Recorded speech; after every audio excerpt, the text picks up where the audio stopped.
साल भर नौकरी समेत कई मांगों को लेकर बीते लंबे समय से धरने पर बैठे प्रांतीय रक्षक दल जवान बुधवार को ही सचिवालय कूच करेंगे। मंगलवार को पीआरडी जवानों ने ही प्रदेश सरकार के खिलाफ कैंडल मार्च निकाल प्रदर्शन किया, जबकि बुधवार को पीआरडी जवानों ने ही सचिवालय कूच करने का फैसला लिया है। मंगलवार को गांधी पार्क से ही कैंडल मार्च निकालते हुए पीआरडी जवान घंटाघर पहुंचे और परेड ग्राउंड से होते हुए गांधी पार्क तक कैंडल मार्च संपन्न हुआ। आपको बता दें कि पीआरडी जवानों ने कहा कि वो अपनी जायज मांगों को लेकर ही लंबे समय से धरना प्रदर्शन कर रहे हैं, लेकिन सरकार उनकी मांगों को अनदेखा करने का काम कर रही है। पीआरडी जवानों ने कहा कि मुख्यमंत्री पुष्कर सिंह धामी ने पीआरडी जवानों को साल के 300 दिन रोजगार देने की घोषणा की थी और अभी तक उसका शासनादेश जारी नहीं किया गया, जबकि अन्य मांगों के संबंध में भी सरकार की ओर से अभी तक कोई कार्रवाई नहीं की गई है, जिससे पीआरडी जवानों में भारी रोष दिखाई दे रहा है और पीआरडी जवानों ने 5 जनवरी को सचिवालय कूच करने का फैसला लिया है।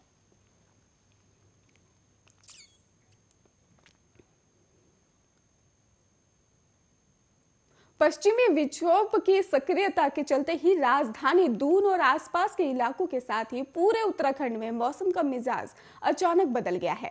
मैदानी इलाकों में बारिश और ऊंचाई वाले इलाकों में बर्फबारी से तापमान में जबरदस्त गिरावट दर्ज की गई है।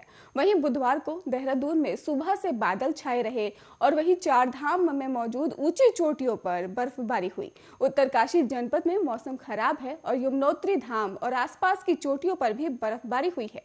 निचले इलाकों में भी बारिश से यहां ठंड बढ़ गई है और लोग घरों में ही दुबके दिखाई दे रहे हैं।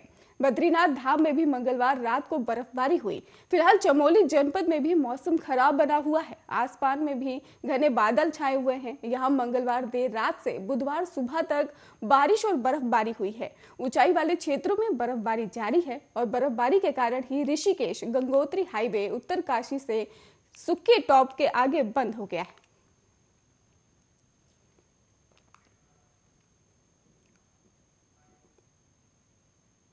चर्चित बुल्ली बाई ऐप मामले के तार उत्तराखंड से भी जुड़े हैं। मुंबई की साइबर पुलिस ने उधम सिंह नगर जिले से रुद्रपुर से एक युवती को गिरफ्तार किया है। ये युवती इंटरमीडिएट पास है और प्रतियोगी परीक्षाओं की भी तैयारी कर रही है। आरोप है कि उसने ट्विटर के माध्यम से ही समुदाय विशेष की महिलाओं की बोली लगाई थी और बताया यह भी जा रहा है कि 3 अकाउंट संचालित कर रही थी। मुंबई पुलिस ट्रांजिट रिमांड में ही उसे महाराष्ट्र से लेकर गई है और इधर इस मामले में उत्तराखंड पुलिस मुंबई पुलिस से जानकारी जुटा रही है।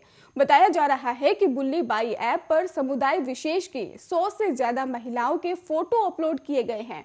इन फोटो पर उनकी बोली लगाई जा रही है और कुछ दिन पहले महाराष्ट्र के गृह मंत्री ने इस मामले में ही पुलिस को कार्रवाई करने के निर्देश दिए थे। पुलिस ने पड़ताल करने के बाद सोमवार को ही बेंगलुरु से ही एक युवक को गिरफ्तार किया था।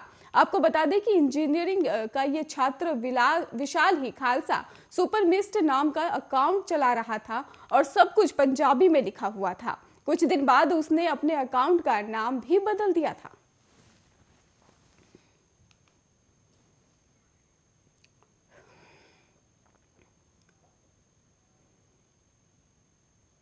हल्द्वानी शहर के सीवर का पानी सीधे गोला नदी में ही छोड़ा जा रहा है और इससे गोला नदी का जल दूषित हो रहा है। ऐसे में महामारी फैलने की भी आशंका बढ़ी हुई है। आपको बता दें कि वही जिम्मेदार विभाग एक दूसरे के ऊपर ठीकरा फोड़ते हुए दिखाई दे रहे हैं और अपना पलड़ा झाड़ते हुए भी नजर आ रहे हैं। सीवर के गंदे पानी से नदी का पानी गंदा होने के साथ साथ नदी में ही खनन कार्य में लगे मजदूरों को भी परेशानी का सामना करना पड़ रहा है और हल्द्वानी शहर के ही लिए सीवर ट्रीटमेंट व्यवस्था नहीं होने के चलते नगर निगम जल संस्थान द्वारा सीवर का पानी इधर उधर छोड़ दिया जा रहा है। आलम यह है कि अब सीवर के पानी को सीधे गोला नदी में ही छोड़ा जा रहा है और इसके चलते गोला नदी का जल भी दूषित हो रहा है और नदी के दूषित होने से महामारी फैलने की भी आशंका बनी हुई है। यही नहीं, सीवर के ही पानी से वन विभाग को भी भारी नुकसान पहुंच रहा है, जहां जंगल से ही सीवर का पानी छोड़ा जा रहा है और जो जंगल से होते हुए नदी में ही पहुंच रहा है।